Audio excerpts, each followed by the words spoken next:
अस्सलाम वालेकुम students, welcome back to my channel. कैसे हैं आप सब? उम्मीद करती हूँ कि सब ठीक होंगे। तो स्टूडेंट, चैनल को लाइक कर दिया करें, शेयर किया करें और सब्सक्राइब भी किया करें ताकि सबका फ़ायदा हो। तो आज का जो हमारा टॉपिक है वो है जी सीएनएस से रिलेटेड जो भी डिजीज़ होंगी वो हम डिस्कस करेंगे। तो सबसे पहले एक इंट्रोडक्शन देख लेते हैं सीएनएस का। सीएनएस जी क्या है? Central nervous system. अब सेंट्रल नर्वस सिस्टम क्या होता है कि हमारे ब्रेन का सिस्टम होता है जो कि हमारी बॉडी की सारी एक्टिविटीज़ को कंट्रोल कर रहा है। ठीक है, हमारी लाइफ जो है वो लाइफ की एक एक एक्टिविटी, एक एक चीज़ जो है वो डिपेंडेंट है किसके ऊपर? हमारे ब्रेन के ऊपर। ठीक है, हम कोई भी काम करते हैं तो स्टूडेंट उसके लिए हमारा ब्रेन जब तक हमें अलाउ नहीं करेगा हम तब तक वो काम जो है वो परफॉर्म नहीं कर सकते। ठीक है, तो हमारी पूरी बॉडी जो है वो एक कोऑर्डिनेशन में काम कर रही है। अगर हम सोचते हैं कि हम अपना राइट साइड का हाथ हटाएं और कोई काम कर लें तो हम कर लेते हैं। ठीक है, इसमें भी हमारा ब्रेन हमें अलाउ करता है। ठीक है, ब्रेन को हम बताते हैं और ब्रेन फिर जो है ना उस तरीके की कमांड हमारे बाजू को देता है। और इसी तरीके से जो है हमारे बाकी जो एक्टिविटीज़ हैं इंटरनली भी जो हमारे ऑर्गन्स हैं, ठीक है, वो भी ब्रेन की के कमांड के जो है वो मोहताज होते हैं। तो कहते हैं कि central nervous system is a complex network of the brain and the spinal cord. अब कहते हैं कि जो हमारा सीएनएस होता है, ठीक है, इसके अंदर दो चीज़ें आती हैं, दो चीज़ों का नेटवर्क होता है। एक तो ब्रेन का, ठीक है, दिमाग का, और दूसरा स्पाइनल कॉर्ड। स्पाइनल कॉर्ड जिसको हम हरा मगज़ भी कहते हैं। ठीक है, serving as the command centre of for the entire body. और ये जो है हमारा ब्रेन या स्पाइनल कॉर्ड जो है ये कमांड सेंटर के तौर पे काम कर रहा होता है जो कि पूरी बॉडी को सर्व करता है। ठीक है, इसका मतलब ये है कि ये जो है हमारे बॉडी का वो पोर्शन होता है जो कि हमें अब हमारी पूरी बॉडी को ऑर्डर दे रहा होता है, बॉडी के सारे पार्ट्स को, कि तुम ये काम करो, तुम ये काम करो। It control and coordinate the body function. अब ये कंट्रोल भी करता है और उनके दरम्यान में ताउन भी पैदा करता है, कोऑर्डिनेशन भी पैदा करता है बॉडी फंक्शंस के दरम्यान में। सेंसरी इन्फॉर्मेशन को प्रोसेस करेगा। इसका मतलब क्या है कि स्टूडेंट कोई भी पैगाम जो है वो अगर हमारी बॉडी से ब्रेन की तरफ जा रहा है तो वो सेंसरी इन्फॉर्मेशन होगा। जैसे कि अगर मैं अपना हाथ जो है वो आग की तरफ बढ़ा लूँ और मुझे जो है वो हाथ जो है वो गर्म गर्म लगता है और मैं बगैर सोचे समझे जो है अपने हाथ को पीछे की तरफ हटा लेती हूँ। ठीक है, तो ये जो कंडीशन होगी और जो अब क्या होता है कि इस कंडीशन में कि हाँ, ये जो मैसेज होता है ये ब्रेन की तरफ जाता है। ठीक है, और ब्रेन हमें फ़ौरन से बहुत ही शॉर्ट टाइम के अंदर जो है वो रिप्लाई भी देता है और हम एक्शन भी परफॉर्म कर लेते हैं बगैर कुछ सोचे समझे कि हाथ को पीछे हटा लिया जाए। ठीक है, तो ये जो मैसेज जाना है ब्रेन की तरफ जो है कि कोई चीज़ बॉडी को गर्म लग रही है, कुछ जो है वो फॉरेन मटेरियल जो है वो हार्मफुल लग रहा है, तो ये जो इन्फॉर्मेशन क्या कहलाएगी? Sensory information. And is responsible for the cognitive and the motor function. अब ब्रेन ने जो ऑर्डर देना है, ठीक है, वो कि आप जो है अपना हाथ पीछे हटा लो, ये जो काम होता है ये क्या कहलाता है? मोटर फंक्शन कहलाता है। और कॉग्निटिव का मतलब ये है कि मतलब आपको समझ बूझ के लिए जो है ना ये रिस्पॉन्सिबल होता है। Here are some common condition related to the CNS. कहते हैं कि कुछ कॉमन कंडीशन है जो कि सीएनएस के साथ रिलेट करती हैं। इसमें जो सबसे पहले बीमारी डिस्कस की हुई है स्टूडेंट वो है जी स्ट्रोक, जिसको हम सेरिब्रोवैस्कुलर एक्सीडेंट भी कहते हैं, यानी कि सीबीए भी कहा जाता है।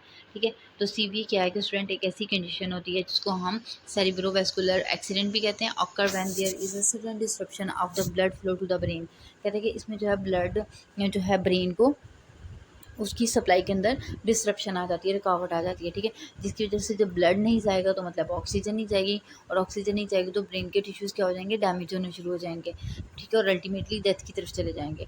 And this can result from the, अब क्यों जो है वो डिसरप्शन हुई है, ब्लड सप्लाई क्यों नहीं जा रही है? अब उसके पीछे स्टूडेंट दो रीजन होती हैं। एक तो ये कि हमारी ब्लड वेसल कहीं जो है वो ब्लॉक है। ठीक है, जो अगर ब्लड वेसल ब्लॉक है तो उसको हम क्या कहेंगे? इस्कीमिक स्ट्रोक, क्योंकि ब्लड जो है वो ऑक्सीजन सप्लाई नहीं हो रहा। Or bleeding in the brain, ठीक है, या फिर जो है ना दिमाग के इर्द गिर्द कोई भी एरिया वहाँ पे जो है ना ब्लीडिंग होना शुरू हो जाए। ठीक है, इसको हम क्या कहते हैं? हेमरेजिक स्ट्रोक कहते हैं। Strokes are the medical emergencies, ठीक है, and require prompt attention and treatment to minimise the damage and improve outcomes. अब कहते हैं कि ये जो है ये जो है स्ट्रोक एक ऐसी मेडिकल इमरजेंसी होती है जिसमें फ़ौरन तवज्जो की ज़रूरत होती है, पेशेंट को ट्रीटमेंट की ज़रूरत होती है ताकि जो है वो नुकसान को ज़्यादा से ज़्यादा कम किया जा सके और अपनी जो लाइफ है उसके जो स्टैंडर्ड्स हैं उनको इम्प्रूव किया जा सके।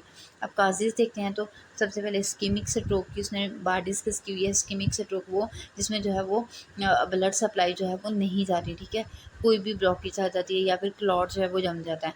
काज by the blockage or the clot in the blood vessel supplying the brain. अब ब्रेन को जो सप्लाई कर रही होती हैं ब्लड वेसल्स, ठीक है, उनके अंदर कोई भी ब्लॉकेज आ गया या फिर क्लाउड आ गया, सॉरी क्लॉट आ गया। ठीक है, कि खून का जो है लोथड़ा कहीं आ गया। उसके बाद टाइप्स में देखते हैं तो कहते हैं कि थ्रम्बोटिक स्ट्रोक। थ्रोम्बोटिक का मतलब क्या है कि कहता है कि cause by a clot that form in an artery supplying the brain. कहता है कि आप किसी आर्टरी के अंदर, किसी वेन के अंदर जो है वो क्या हो जाता है कि क्लॉट बन जाता है, ठीक है, जो कि ब्रेन को सप्लाई कर रही होती हैं।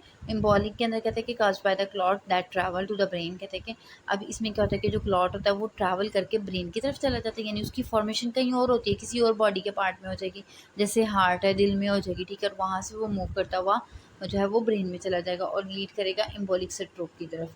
उसके बाद आ जाता है जी हेमरेजिक स्ट्रोक, यानी कि ब्रेन के इर्द गिर्द या ब्रेन में जो है वो कहीं ब्लीडिंग हो रही है, ठीक है, ब्लीडिंग हो रही है। तो इसकी जो काजेज़ आती हैं, ठीक है, काजेज़ में तो ये हो गई कि ब्लीडिंग होगी। और टाइप की बात करते हैं तो ये इंट्रासेरेब्रल हैमरेज होता है, सब ऑर्गेनाइट हैमरेज होता है, ठीक है। इंट्रासेरेब्रल का मतलब क्या है कि जो ब्रेन के जो टिश्यूज़ हैं, ठीक है, या सेरिब्रम है, ठीक है, उसके उसमें जो है ये ब्लीडिंग होगी। और सब ऑर्गेनाइट क्या होता है कि ये ब्रेन और जो है टिश्यूज़ हैं, ठीक है, ब्रेन के, इनके दरमियान में जो स्पेस होती है उसको हम क्या कहते हैं, सब ऑर्गेनाइट कहते हैं, ठीक है। इनके दरमियान में जो है वो ब्लीडिंग होना शुरू हो जाएगी, जिसकी वजह से पेशेंट जो है वो हेमरेज की तरफ चला जाएगा। अब रिस्क फैक्टर, यानी कौन से लोग जिनको जो है ये सीवीए का चांस हो सकता है, इसमें तो जो सबसे पहले स्टूडेंट आ जाता है वो हमारे पास हाइपरटेंशन आ जाता है, हाई ब्लड प्रेशर आ जाता है, कि जिनका ब्लड प्रेशर अक्सर तेज़ रहता है। A leading risk factor for the stroke, जो कि स्ट्रोक का एक इंपॉर्टेंट लीडिंग फैक्टर है। उसके बाद स्मोकिंग बात करते हैं कि ऐसे लोग जो कि स्मोकिंग करते हैं, सिगरेट वगैरह पीते हैं, डायबिटीज़ जिनको शुगर की बीमारी होती है उनके अंदर भी इसका चांस होता है। एट्रियल फिब्रिलेशन, ये भी वो बीमारी है जिसमें जो है ना हमारे हार्ट जो है वो एबनॉर्मली जो है वो बीट करता है, ठीक है, रिदम जो है वो डिस्टर्ब हो जाती है, जिसकी वजह से ब्लड के अंदर क्लॉट भी बनना शुरू हो जाते हैं, और जो है वो फिर जाके ब्रेन में या तो फिर ब्रेन के किसी पार्ट में जो है वो जम जाएंगे और वहाँ पे जाके प्रॉब्लम पैदा करेंगे। उसके बाद कहता है जी कि जेंडर आ जाता है और एज आ जाता है। तो कहते हैं कि the risk increases with the age, जैसे जैसे एज बढ़ती जाती है तो ये इसका रिस्क जो है वो बढ़ता जाता है। Generally at the higher risk than the pre man are generally at the higher risk. कहते हैं कि आदमी जो है वो ज़्यादातर ज़्यादा उनको मतलब इसका खतरा होता है than the pre menopausal women, ठीक है, वूमेन के कंपैरेटिवली। यानी स्टूडेंट जब फीमेल जो है वो 40 या 45 को क्रॉस कर लेती है तो वो जो स्टेज होती है इसको हम क्या कहते हैं, प्री मीनोपॉज़ल कहते हैं, ठीक है। इसमें जो है वो मीनोपॉज़ल में क्या होता है कि जो मेंस्ट्रुअल साइकिल है वो स्टॉप हो जाता है, ठीक है।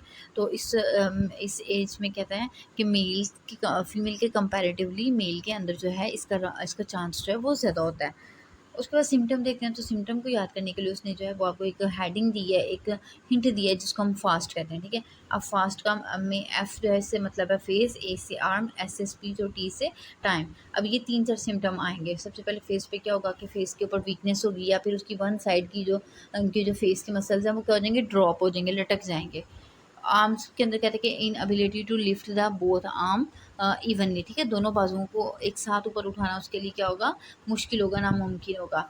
स्पीच की बात करते हैं तो उस तरह के जो पेशेंट हैं इनकी स्लर्ड स्पीच होगी। स्लर्ड का मतलब क्या हुआ, लड़खड़ाती हुई होगी, या फिर डिफ़िकल्टी होगी उनको स्पीकिंग में।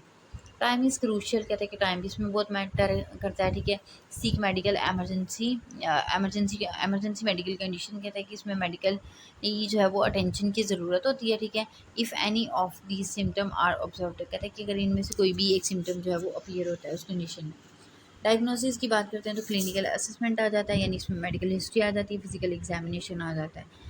इमेजिंग स्टडीज़ की बात करते हैं तो इमेजिंग स्टडीज़ में स्टूडेंट सबसे पहले तो सीटी स्कैन आ जाता है, एमआरआई आ जाता है, ठीक है। तो इसमें हम ब्रेन के टिश्यूज़ को क्या करते हैं, विजुअलाइज़ करते हैं और कोशिश कर रहे होते हैं कि जो है वो किस वजह से रुकावट आई है, कहाँ पे जो है वो ब्लड क्लॉट हुआ है।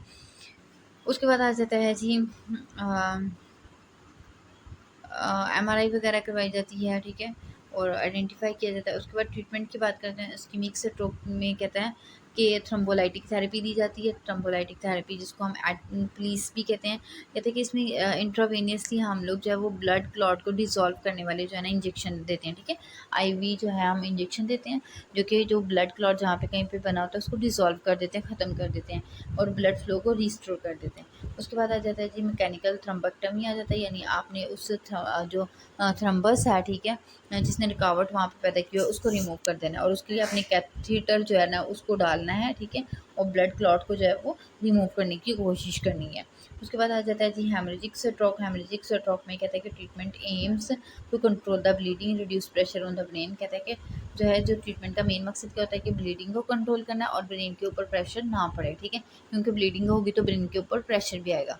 उसके बाद कहते हैं कि एंड एड्रेस द अंडरलाइन काज, और जो अंडरलाइन कॉज है जिसकी वजह से जो है कि हेमरेज हुआ है, ठीक है, उस काज को फाइंड आउट करने की कोशिश करनी है। तो स्टूडेंट ये था आज का हमारा टॉपिक, अभी इन दुआओं में याद रखिएगा। उम्मीद करती हूँ कि आपको लेक्चर की समझ लगी होगी। ठीक है जी, अल्लाह हाफ़िज़।